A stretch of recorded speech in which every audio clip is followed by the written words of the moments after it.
Nos volvemos a saludar por este medio después de haber celebrado toda la Navidad, el ciclo de la Navidad y de la Epifanía, concluyendo hace 8 días con el bautismo del Señor. La Iglesia toma el tiempo ordinario por algunas semanas hasta el día 17 de febrero, que es miércoles de ceniza, y entramos directamente a la Cuaresma. Pero en este intervalo entre el bautismo del Señor y el miércoles de ceniza se inicia propiamente el tiempo ordinario. Nos encontramos en el ciclo B. Así que hoy empieza el Evangelio de San Juan, que vamos a escuchar en repetidas ocasiones. Es un evangelio de gran composición. Se hizo cuando San Juan ya era muy mayor y seguramente tenía, ¿verdad?, quien le ayudara a escribir, escribanos. Pero va dando una redacción que se llama, ¿verdad?, todos los aspectos teológicos, sobre todo teológicos. El Evangelio de San Juan presenta 7 signos o 7 grandes señales o milagros, como los conocemos ordinariamente, pero cada uno de ellos se refiere a un sacramento, Es una forma de expresar el misterio de la salvación. El Evangelio de San Juan tiene palabras muy claves. Se puede leer en una forma de corrido, diríamos, pero tiene un trasfondo muy profundo, teológico, repito, y al mismo tiempo nos habla del misterio de la salvación que Cristo nos trae a toda la humanidad, y a través de los sacramentos que, como bien sabemos, la Iglesia nos los presenta en 7 sacramentos. Es una división muy posterior, porque originalmente bautismo y confirmación formaban un todo, bautismo y confirmación. La plenitud del bautismo es la confirmación con la entrega del Espíritu Santo. 7 grandes signos donde utiliza palabras claves: luz, tinieblas, verdad, mentira, todos los opuestos, ¿no? Obscuridad y luz, gracia y pecado, en fin, todos los opuestos. Pero son palabras muy claves que dentro del marco y el texto y el contexto en la Escritura nos dan una profundidad teológica. Así, hoy nos presenta el capítulo 1, después de aquel capítulo inicial o aquella parte inicial donde nos hablaba del Verbo, que es una de las páginas de oro más extraordinarias de toda la Sagrada Escritura, el principio del Evangelio de San Juan. Pues hoy continúa en el verso 35 al 42 y nos presenta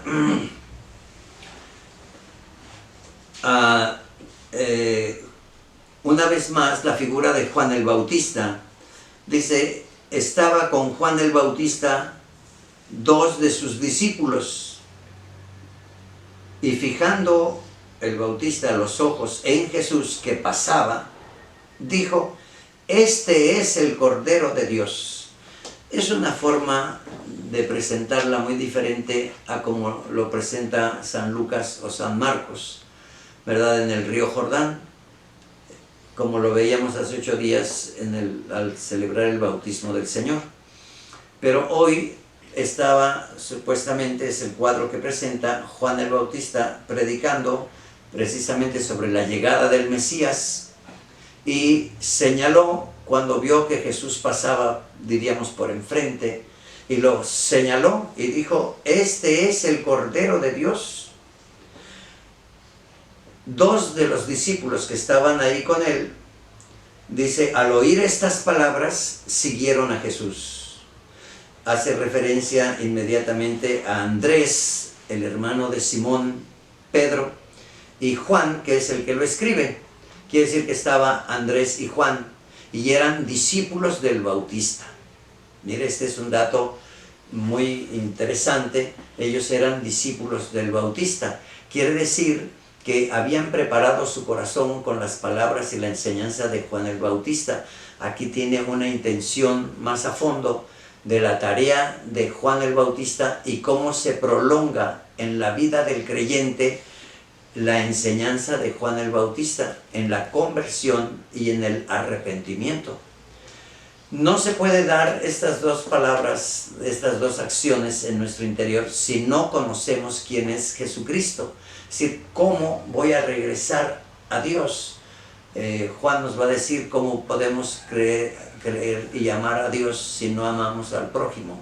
A Dios no lo vemos y si al prójimo a quien vemos no lo amamos, dice, terminamos siendo unos mentirosos.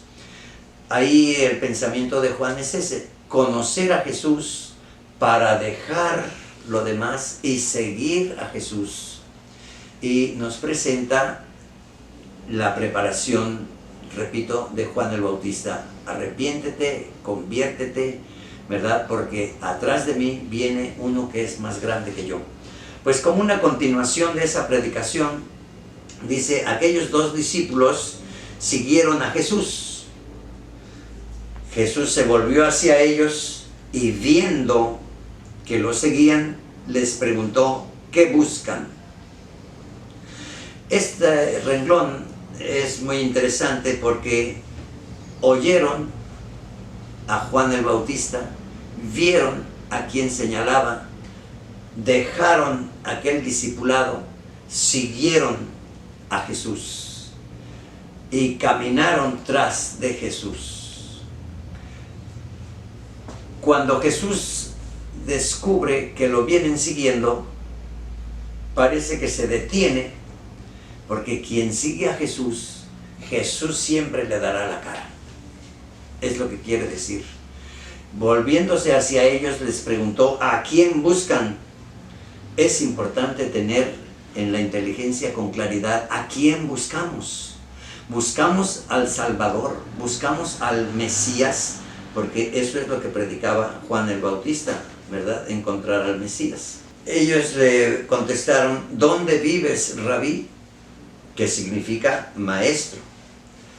Un primer título encontramos aquí que se le da a Jesús, el título de maestro.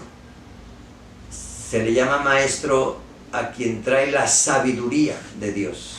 En Israel no cualquiera es maestro. Rabí, ¿verdad?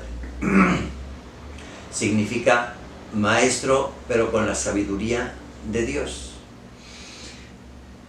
Es muy interesante el cuadro, ¿verdad? Porque lo vienen siguiendo como si él no se diera cuenta. Voltea, se detiene y pregunta, ¿a quién buscan?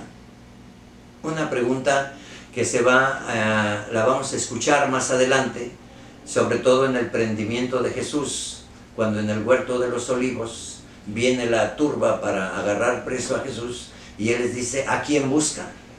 Jesús siempre da la cara a quien lo busca. Unos tal vez lo buscan para bien y otros tal vez para agredirlo, ¿verdad? Para atacar al maestro.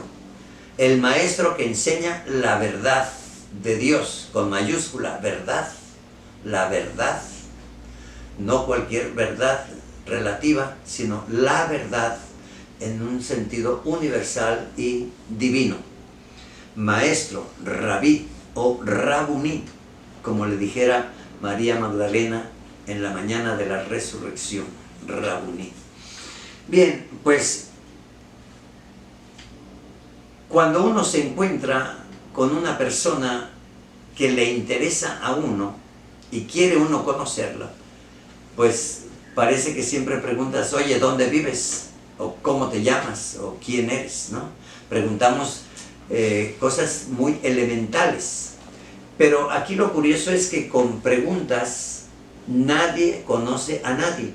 Yo podría dar toda la información. Miren, en la esquina de mi casa vive Juan Pérez, es un hombre ilustrado, universitario, tiene posgrados, ¿verdad? Es un hombre muy capaz, es de tal estatura, ¿verdad?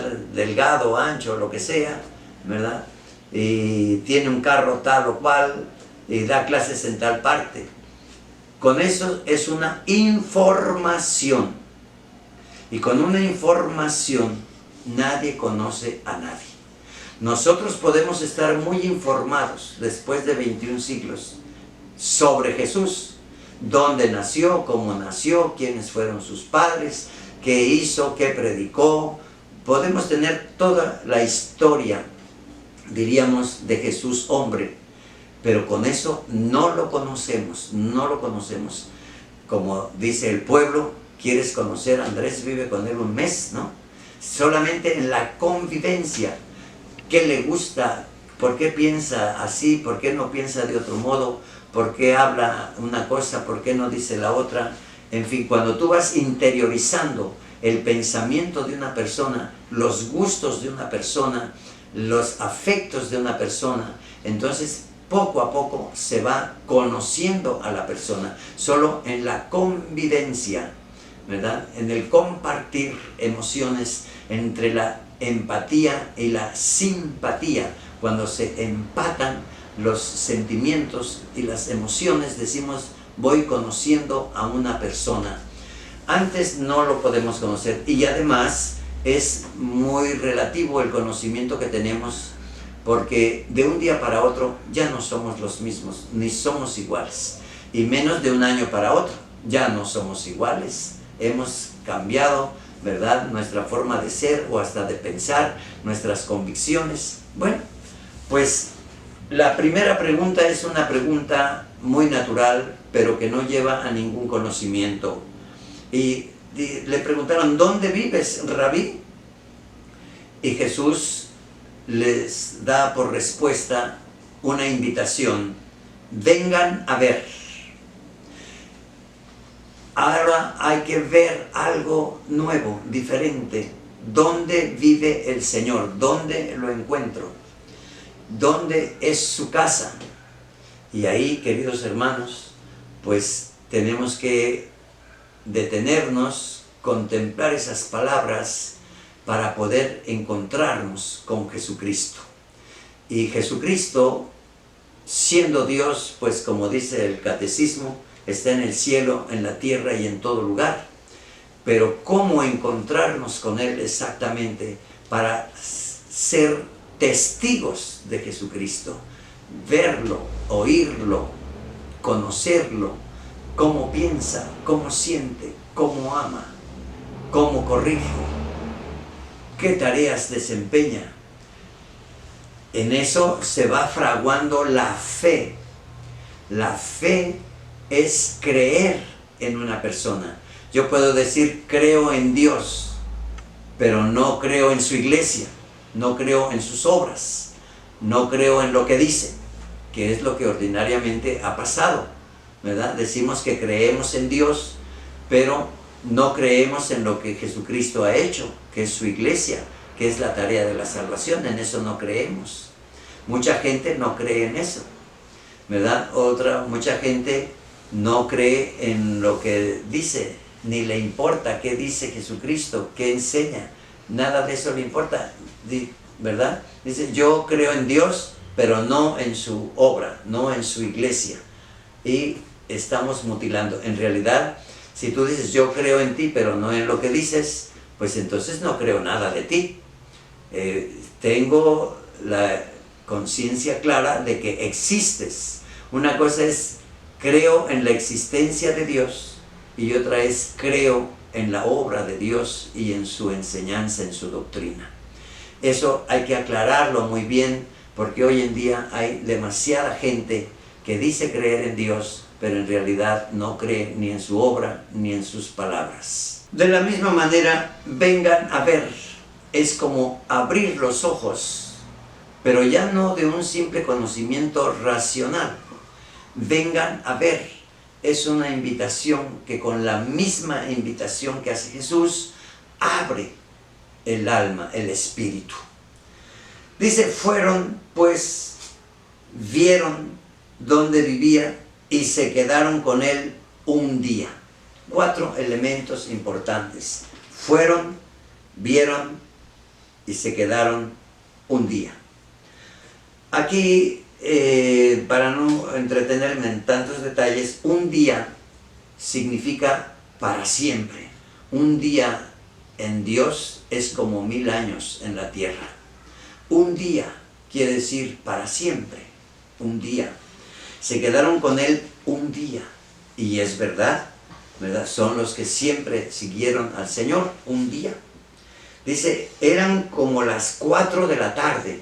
Este es un detalle muy bonito, porque recuerdan de tal manera aquel seguimiento, recuerdan aquella invitación, recuerdan en qué momento dejaron al Bautista, recuerdan hasta la hora, y quedaron prendados en el amor realmente. Eso es lo que quiere decir aquí el Evangelio de San Juan, ¿verdad? Solo en el amor podemos conocer a Dios. Por eso el primer mandamiento es amar a Dios sobre todas las cosas. Sin el amor no tenemos el vehículo, diría yo, adecuado para conocer a Dios o a Jesucristo también. Y por eso necesitamos el mismo amor de Dios, que es el Espíritu Santo. El Espíritu Santo abrirá nuestros ojos y nos dará de sus dones de sabiduría, de ciencia, de consejo, de piedad, etc.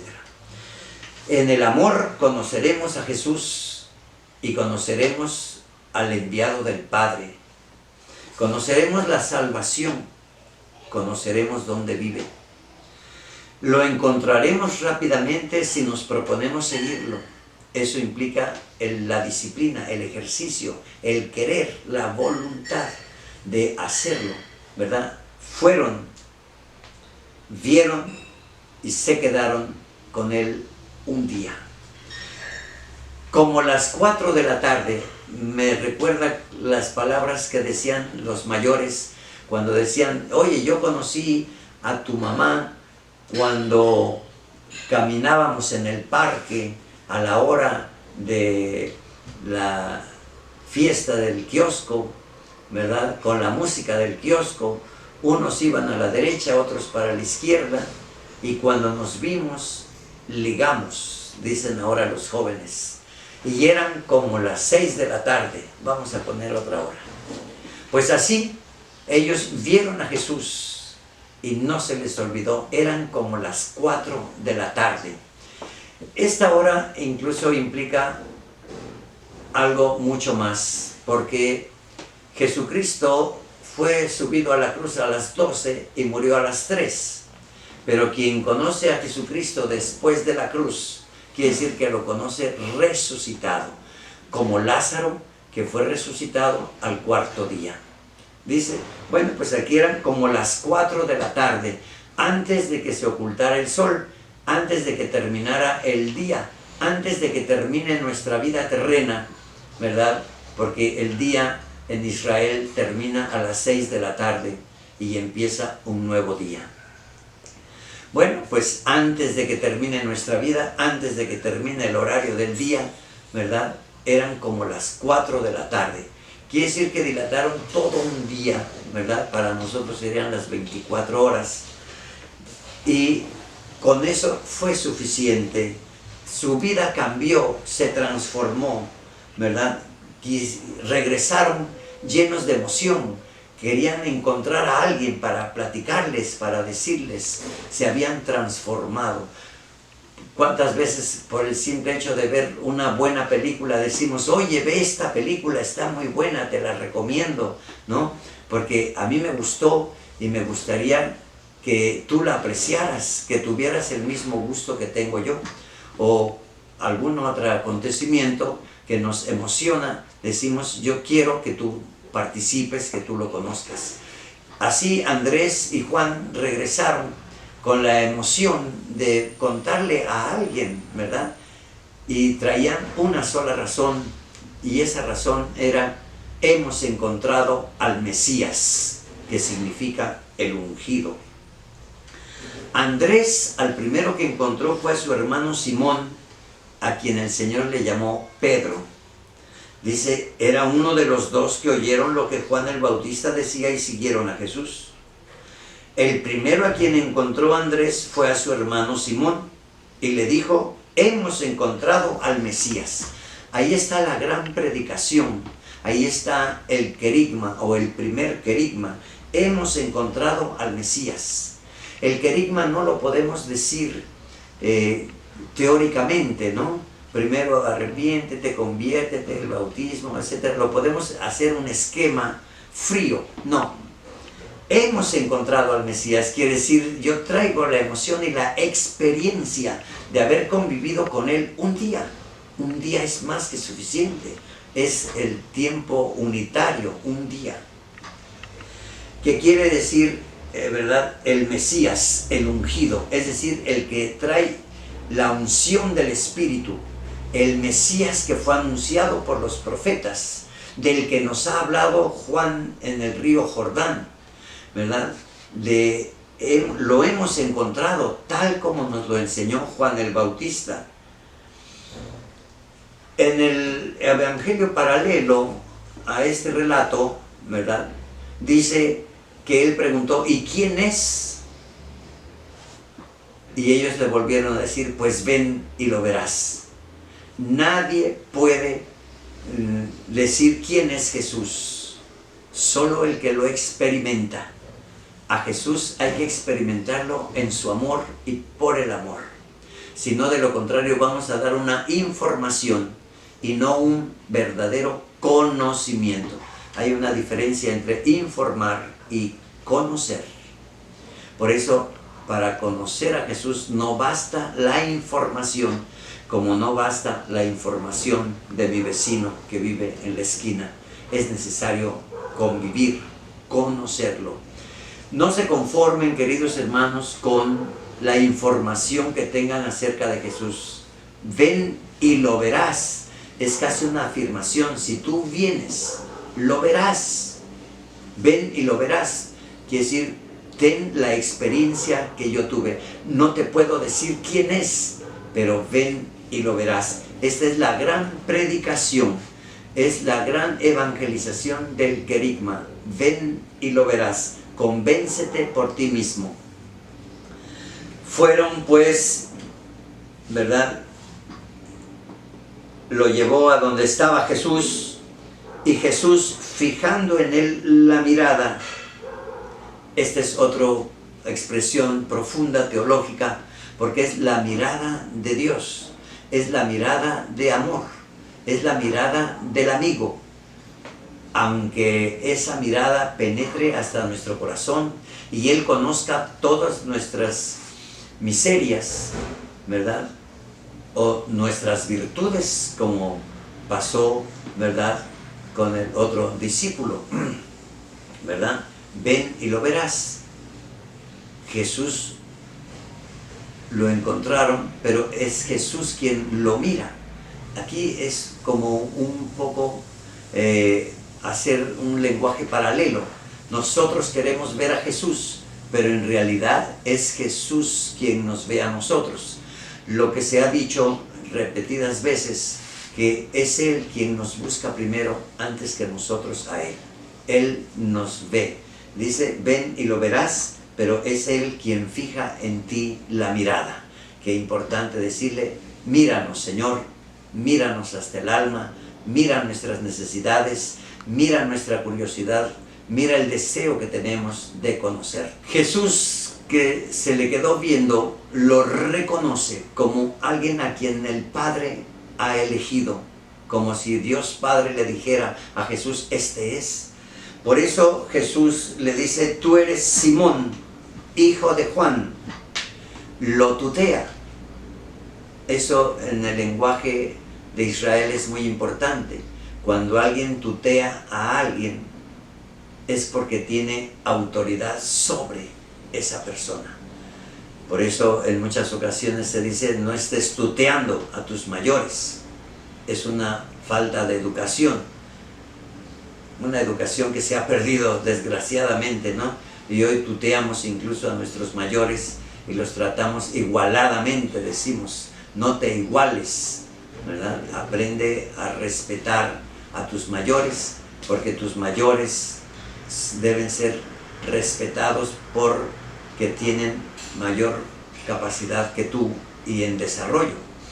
Por eso Bueno, pues sobre todo si es mi padre, mi madre, mis abuelos. Hoy en día decimos la abuela, el abuelo, ni siquiera con un poco de cariño, ¿no? Abuelito, abuelita. No, déspotamente, despectivamente, en una forma grotesca, ¿verdad? Abuela, abuelo. Y eso pues desmerece muchísimo porque es tutearlos y es una falta de respeto muy fuerte. Sin embargo, Jesús no le está faltando al respeto a Simón, sino le está diciendo, hay una autoridad por encima de ti. Simón, hijo de Juan, quiere decir, te conozco, conozco hasta tus raíces. Juan es tu padre, es tu raíz de donde vienes, conozco tu casa. De ahora en adelante tú te llamarás Kefas, que significa Pedro, es decir, roca. Cuando decimos roca, queridos hermanos, no es una piedrota, no, roca es una montaña que está enclavada bajo la tierra y solamente se le mira la cresta por encima de la tierra, pero es más grande lo que está enclavado que lo que está por encima. Quiere decir que es una roca enclavada al corazón de la tierra que es difícil, nadie la puede mover, inamovible, ¿verdad? Es una roca que queda cimentado, es el nombramiento, y más que un nombramiento, es darle una naturaleza a Simón, el hijo de Juan, roca. Ya más adelante escucharemos las palabras, tú eres la roca, y sobre esta roca edificaré yo mi iglesia. Es la iglesia de Jesucristo, es la iglesia hecha por Él, sobre la roca de Pedro, a quien llamaríamos el primer papa, ¿verdad? O el siervo de los siervos de Dios, su santidad decimos, ¿verdad? El primer papa significa la roca firme y el depósito donde Jesucristo dará toda su doctrina para que Él sea celosamente quien la guarde, la cuide y sobre todo la enseñe, ¿verdad? La tarea de la evangelización y la tarea pastoral.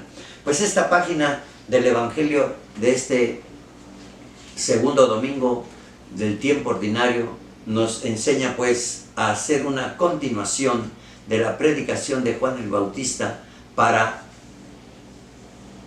escuchar una catequesis, dejar todo, buscar y seguir a Jesús, interrogar dónde está Jesús, ir a donde nos lleva Jesús, para conocer a Jesús, convivir con Jesús y dejarnos transformar por Jesús en el amor que Él nos tiene y transformados, regresar con la alegría de haber encontrado a Dios. Queridos hermanos, en este tiempo es muy difícil hablar de la santa alegría que da Dios, porque nos hemos quedado tan en lo terreno y tan en la carne que hemos perdido la dimensión divina y celestial.